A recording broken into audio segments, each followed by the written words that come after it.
Inama y'umunsi. Uyu munsi tugiye kurebera hamwe ijambo rikoreshwa n'abantu benshi, abakire, abamaze kugafata. Bamwe bafite aho bavuye, bakaba bafite aho bageze kandi bakabera abandi intangarugero. Uyu munsi tugiye kurebera hamwe amasomo 5 abakire bakoresha bavuga ngo gukora cyane no kudacika intege nirwo rufunguzo rw'intsinzi. Reka turebere hamwe isomo rya mbere. Imbaraga mu gukora nitera gukura. Nta kintu gikomeye kiba cyoroshye. Uko ukora cyane ni kugera ku bumenyi no kwizera. Intsinzi ni igiteranyo cy'umuhati wawe mbese iyo ufashe imihati mito myinshi cyane ukayiteranya usubiramo buri munsi nivamo intsinzi. Urumva rero nimba nta mbaraga ushyira mu byo ukora ntiwitege intsinzi. Isomo rya kabiri. Ibigeragezo ni igice cy'urugendo. Intsinzi si ikimenyetso cyo gutsindwa, ahubwo zerekana ko uri mu nzira yo gutera imbere. Buri kintu kigoye kigutoza imbaraga nshya. Rero intsinzi y'akantu gatoya ikwereka yuko hari icyo uzageraho, kandi n'ibigeragezo biza ari binini kurusha za ntsinzi ntoya ubona ukagira ngo ni ugucika intege.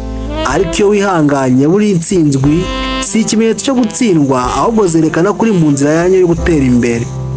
Uko urugamba rugoye niko intsinzi iryohera. Nimba urugamba rwarakugoye cyane, intsinzi niza izaba iryohera. Ndakwibutsa nimba uri mushyashya kuri no YouTube channel ya Bigwini TV, udukorere subscribe kugira ngo ibyiza nk'ibi ngibi bizajye bibasha kukugeraho.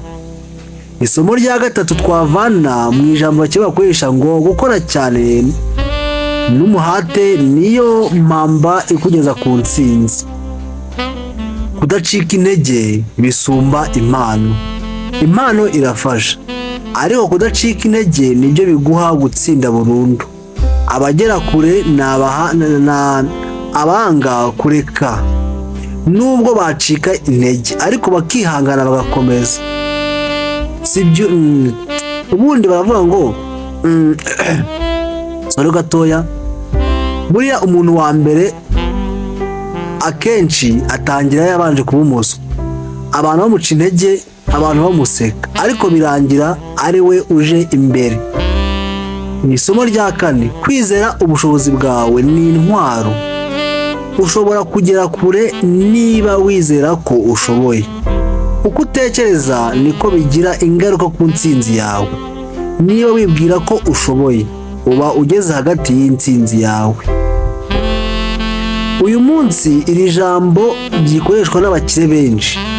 Nimba warebye interview z'abantu bagiye bajya ku bintu bakora, duhereye ku mukuru w'igihugu cyacu Perezida Paul Kagame, iyo ari gukora ibikorwa byo kwamamaza cyangwa se byo kwamamaza igihugu cyacu mu bindi bihugu mpuzamahanga, abatubera urugero rwiza rwo gukora cyane byatuma n'u Rwanda rumenyekana ahantu hose. Rero natwe nidukora cyane ku nzozi zacu bizatuma tugera ku ntsinzi yacu, kuko buriya niba wibwira ko ushoboye n'ukuri wageze hagati y'intsinzi yawe.